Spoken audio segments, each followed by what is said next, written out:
Welcome to 1001 Ways to Cope with Stress. I am Professor Kinshasa Shabaka, and we are delighted to have with us again Dr. Frederick Monderson, who will be speaking with us today on TAHARKA, the Ethiopian. Dr. Monderson. Thank you, Professor. It's such a wonderful opportunity to be here. It's such a joy to be able to share information with you and our public. And it's something that, again, I must commend you for making available this wonderful knowledge that our people need so much. Absolutely. You know, it's interesting because Dr. Ben Johannan's right-hand man, Professor George Simmons, these people raised me, more or less, okay? And Professor Simmons was in the hospital, and he called me, and he said to me, he said, Monderson, look, I don't speak about Malcolm X and Martin Luther King anymore. There are a lot of people who do that. I speak about ancient Egypt, which is the thing that our people need to know. And when you see we go to Egypt, we don't see our people there. We need to be there. Dr. Ben, for years, 50 years, been carrying Africans so that the monuments can teach them. And this is what our children need to know. This is the foundation that will make them strong and able to develop intellectual autonomy, which allows them to develop problem-solving skills so that they can confront any situation, be able to read any document critically, and meet challenges that are ongoing as we move forward in this new century.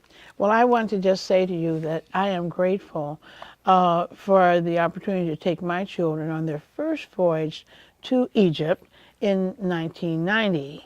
And they have flourished as a result. I mean, just having that knowledge to take your children, it is an important item on any agenda.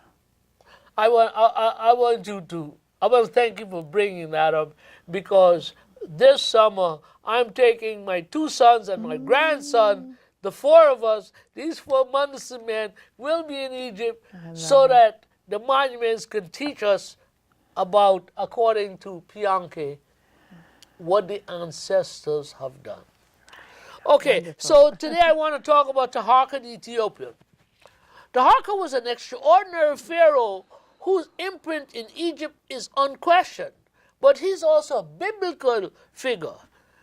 The dynasty as a whole, the 25th Ethiopian dynasty, bequeathed to human knowledge, science, cosmology, theology, architecture, and fighting prowess.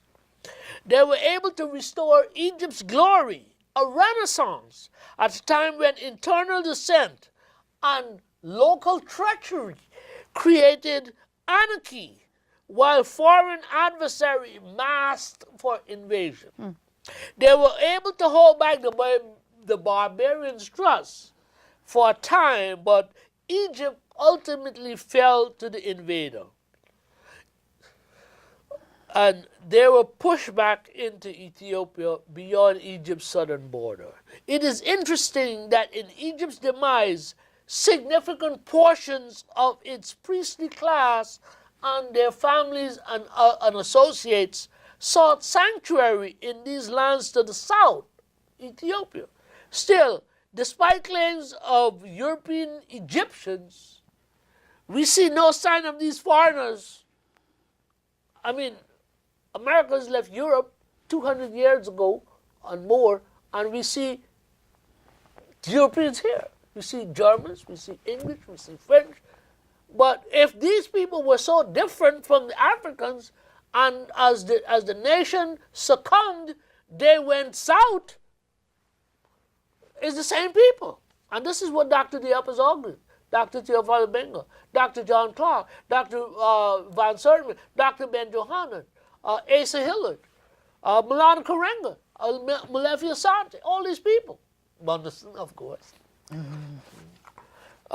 So we see no sign of these foreigners in Africa. As such, we need to be fully versed in the historical record to truly defend ancient Egypt as African and black. And we can begin with TAHARKA and the ancestral legacy he represented. Now, why TAHARKA? TAHARKA was an important pharaoh of the 25th dynasty. What had happened is that Egypt's glory rose and fell. Just as it rose in the it fell in the first intermediate period, it fell in the second intermediate period, it fell in the third intermediate period. And the king at the time, Kashta, whose son Pianke succeeded him, he saw the turbulence at his northern border. And he decided, I need to invade Egypt and restore order because his disorder is spilling over into my kingdom. So, quote unquote, in the aid of the ancestors, and that takes us back to all that we've been speaking about, Tasseti, the influence of pre-dynastic developments on Narmer's quest to unify Egypt. He invaded Egypt in the 24th dynasty, and then they succeeded and created the 25th dynasty. So it's Kashta, he's the first Nubian found at Elephantine Island in Aswan. And then he was succeeded by his son Pianke, and Pianke was succeeded by his brother Shabuka. And then Shabuka was his throne was usurped by Shabataka. And then on the Shabuka, TAHARKA, as a youngster, 20 years old, he went north with Shabuka when Shabuka assumed pharaonic powers in Egypt.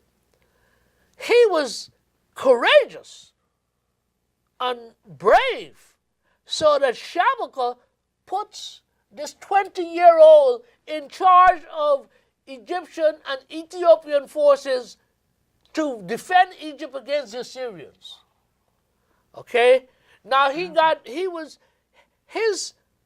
legacy was treacherously challenged by Shabataka. And he killed Shabataka and assumed control when it was his time to rule Egypt. Wow. TAHARKA was a significant, not just a fighting pharaoh, but he was a great administrator and a builder. He built extensively and left evidence of his magnificence, particularly at Karnak Temple. Mm-hmm. And you know Karnak is a temple that took 2,000 years to build. Okay? Now, it is interesting that the dynasty itself, the dynasty looked back to the formative old kingdom. And again, we begin to, our glasses may be a bit foggy, but we can see connections between Narmer, the Old Kingdom, and this 25th dynasty. Now, there's a temple called Medinet Habu, where Ramses III of the 20th dynasty built his mortuary temple. But in the outer court of that temple, there are two things. There are two temples. One, an older 18th dynasty temple, and two, the temple of Queen Amendaris, who was Pianke's sister. And when you get in there, you can't get in there right now because they locked gate. Well, but I've been there before, and I got my pictures. You see that the images on the walls mirror the Old Kingdom images. These people look back to this first golden age for inspiration, and we can argue then that it was their inspiration that created the first golden age, so they were really going back to what they had first given Egypt. Okay? So,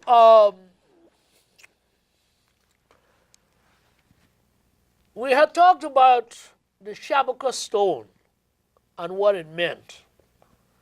In his book, In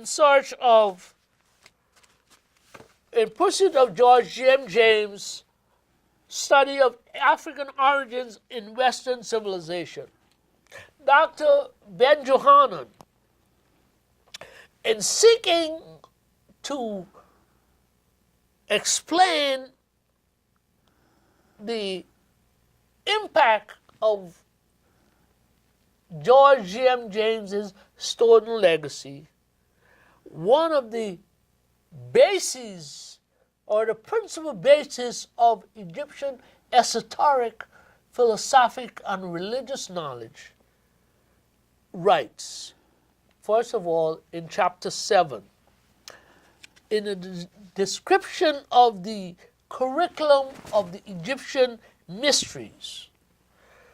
Through the curriculum of the Egyptian mysteries, it is not known that excuse me. It is not known that the African continent has given the following legacy to the civilization of the world. It consists of the following culture patterns. 1. Holy Catholic orders together with a priesthood divided into ranks according to training. 2. Holy Catholic worship consisting of rituals, ceremonies including processions and appropriate vestments of priests. 3. Greek philosophy and the arts and sciences, including the seven liberal arts, that is the quadrivium and the trivium, which were the foundation training of neophytes. These were included in the 42 books of thought, or Hermes. The applied sciences, which produced the pyramids, tombs, libraries, obelisks, and sphinxes, the war chariots, and the ships. And this here takes us back to where did Normal get his information from, okay? The social sciences, appropriate for the highest civilization in ancient times. And it tells you who to read: the Stromata of Clement of Alexandria, the mechanical triumphs of the ancient Egyptians, the history of mathematics, and so forth. Then he continued in chapter 8, again, why we need to be critical in reading the evidence. 1. Memphite theology is actually the religious philosophy of the temples called Heliopolis by the Greeks. 2. An was founded by the Anu. These were a black race from the south of Egypt and beyond. 3. While Petrie identified 5 or 6 pre-Narmer kings, Amelinu in Diop's African origin civilization, Myth or Reality, gives 16 kings, which indicated that there was a system of government. And the New York Times article about Tarseti indicates that there was something going on. These Africans were not sitting around waiting for to experience a white man's burden, for him to bring civilization and salvation to Africa. Okay. The Memphite theology. The definition of the Memphite theology. The Memphite theology is an inscription, and I need to come back sometime and do a session on the Memphite theology so that we will get a better understanding of what it is. It's a Shabaka. It's called a Shabaka, like your name. He found a papyrus that was rotting, and he had it translated onto a stone. And those portions that were extant at the time that he found is what has remained, so that Called the Shabaka stone. It's called the Shabaka stone. Now, I mean, these guys hide the ball, and we got to search in order to find the information. Anyway, the Shabaka stone is in the British Museum. I call it culture in captivity. Again, I was making this, as we were talking earlier, about the archaeologists did the work. We got to give them credit. But they had pick of the crop. of what they found, which they took home, whether for the museums, government buildings, for schools, private collections, or what have you. They have some of the most unique. Lord Carnarvon, who underwrote Howard Carter, who found King Tut, he had one of the most unique collections. He sold it to the New York Metropolitan Museum of Art. Right? Now, the Shabaka stone is in the British Museum with so much others, and we need to be able to access it. And it's out there. The thing is that they're hiding this stuff in plain sight, but they're confusing the interpretation so that unless we are prepared to spend hours analyzing the information. So the Memphite theology is really the Shabaka stone named after this king who saved it from oblivion. Right? Okay. So the importance of the Shabaka stone lies in the fact that, one, it is an authoritative source of Egyptian philosophy, cosmology, and religion. And secondly, it is proof of the Egyptian origin of Greek philosophy. 3, the source of modern scientific knowledge. The atom, the Egyptian Atum, which is the Egyptian sun god. You see, in the morning it's called Atum. At midday is, when the sun is high, is Ra, and in the evening, I can't really think about it. He who is the Logos of Heraclitus. He's the demiurge of Plato and the unmoved mover of Aristotle. So different people in different times use the god for their own interpretation and presentation. And you got to uncover all of this so that you can get to the source and understand what it is that they're talking. In essence, then, they hide the ball in plain sight and you don't see it. He creates 8 gods by projecting them from his own body, thus producing 9 gods of the Ennead or the Ennead. This is identical with the nebular hypothesis of Laplace, in which the original sun, our sun, creates 8 other planets by just kicking them pieces of the actual sun's body, and over a period of time, because of the heavenly phenomenon, they become planets. And in which the original sun creates 8 other planets by throwing off rings from itself, thus producing 9 major planets of modern scientific belief. And B, it has been shown in pages 146 and 147 of this book, his book, Solar Legacy, and it was published in 1954 by the New York Philosophical Society, that the name of Atum, the Egyptian sun god, is the same name used for the atom of science, and also that attributes both are the same.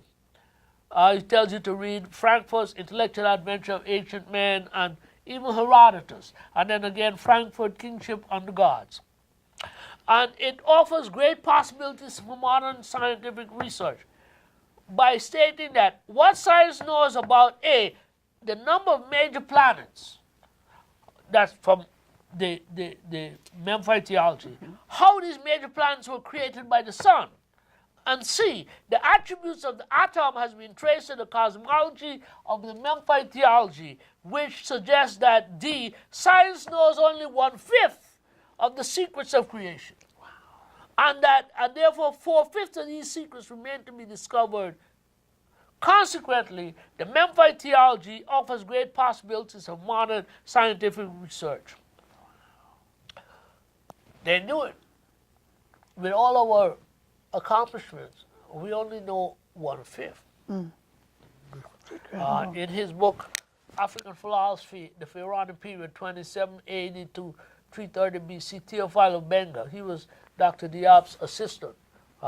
He talks about how the world came into being, that the universe was created by a divinity who was in another universe and stepped into this universe, and using liquid matter created everything else that we've come to accept as existence.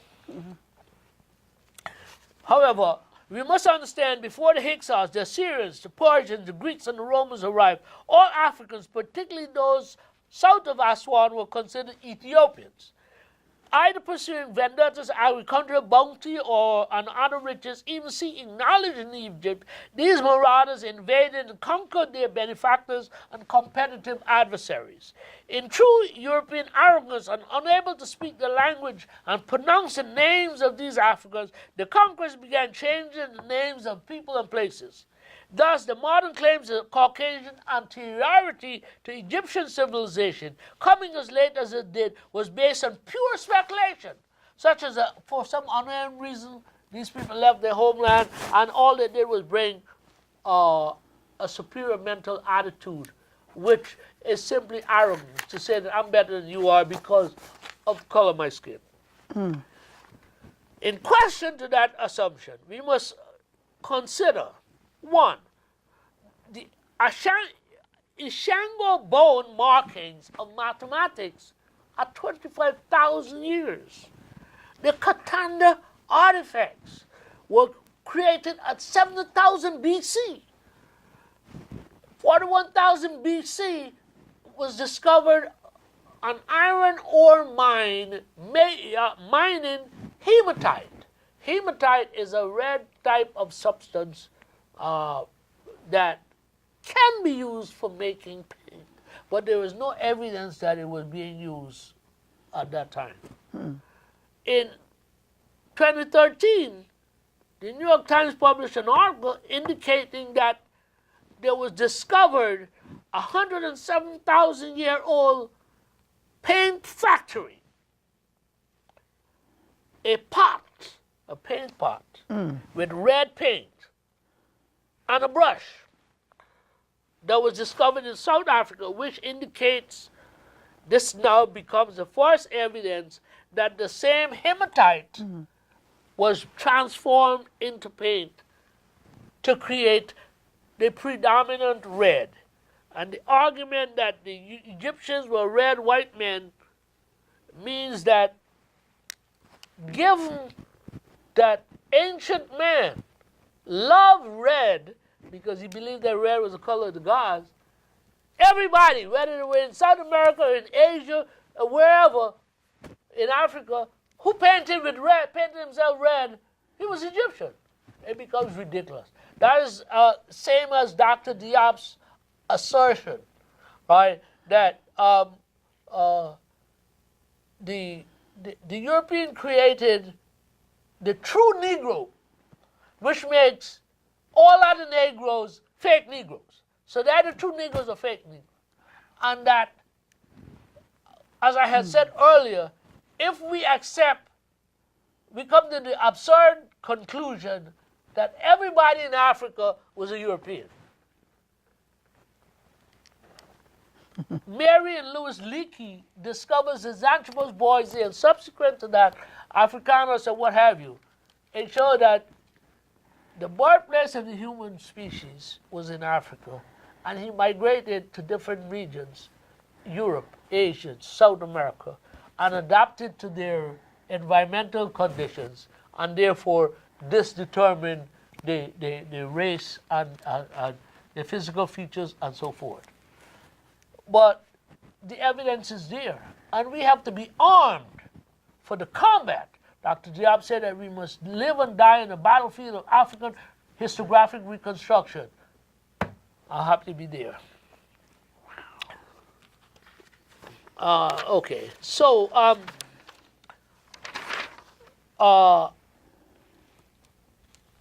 TAHARKA, our hero, assumes power, is now Pharaoh, and Egypt is threatened by Assyrians and even Israel, because the flood of Assyrians coming across the desert threatens Israel and Egypt, and he takes the field of battle. and he challenges Ashurbanipal, and he defeats him. And then 6 years later, he returns, and he forces TAHARKA to withdraw, and ultimately they invade because of the treachery of some of the northern chieftains who were vassals of TAHARKA. You see, the whole question of, we talk about ancestors, are you going to stand up to defend, if you want to be an ancestor, are you going to stand up to defend the country against foreigners? Or are you only mouthing being an ancestor and claiming heritage? When you go to Egypt today, I mean, the people who flood Egypt and spend their money or what have you, even among some of the misguided Egyptians, modern Egyptians, they accept that this guy coming from Germany or Italy or Turkey or wherever, he's an Egyptian. And it's interesting because the Nubians, who are the true Egyptians, or have the most link to it, and is a part of the progeny of the TAHARKAs and Piankis and Kashtas. They see the African American as a Nubian brother. They call us the Nubian Americans, you know. So we have to investigate. We have to read more. We have to do research. We have to teach our young people that this is the foundation of all forms of knowledge found on the Nile Valley, where African people sat down and worked out the system that began not only to flourish their country, but ended up influencing peoples far and wide. So, I said that he was a courageous and bold young man. His name was Kunafor Temre. TAHARKA built several structures at Karnak that are of significance. Most kings built one or two structures, if at all. Okay, but he did pretty close to half a dozen different architectural features that imprinted on the society at that time, the religious society, home of the god Amun. First of all is the TAHARKA kiosk in the Great Court at the temple's western end. It's tremendously significant. While the Great Pylon origin, the Great Pylon entranceway into the thing, while the origin is somewhat debated, it is generally agreed that it was Ethiopian in creation. Do we have much more time? Just a few more minutes. So let me bring this to closure, yes, and then we can pick it up on the seventh part, right? TAHARKA constructed 4 colonnades at the 4 cardinal points within the Greater Karnak Temple. And with that, I would like to just bring part 1 to closure so that you can take care of your administrative responsibilities. Very well. Well, we thank you again, Dr. Monderson, for part 1 of TAHARKA. And stay tuned for part 2.